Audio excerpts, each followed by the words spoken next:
இந்த நாட்களிலே வானிலை தொடர்பிலே கூடிய அவதானம் செலுத்தப்பட்டு வருகிறது. பல மாவட்டங்களிலே இடைக்கிடை மழையுடனான வானிலை தொடர்வதை காணக்கூடியதாக இருக்கிறது.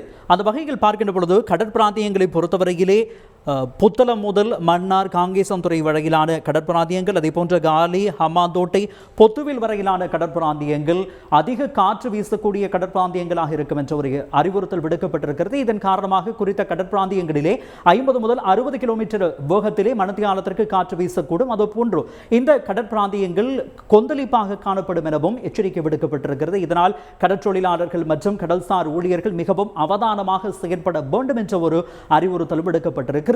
அதே போன்று தென்மேற்கு பயிற்சி காரணமாக பல இடங்களிலே மழையுடனான வானிலை தொடர்ந்து கொண்டிருக்கிறது. இதன் காரணமாக மேல் வடமேல் சப்ரகமுவ மாகாணங்களிலும் அதே போன்று காலி கண்டி மாத்தறை நுவரெலியா மாவட்டங்களில் இடைக்கிடையே அதிக மழை பெய்யக்கூடிய வாய்ப்பு இருக்கிறது.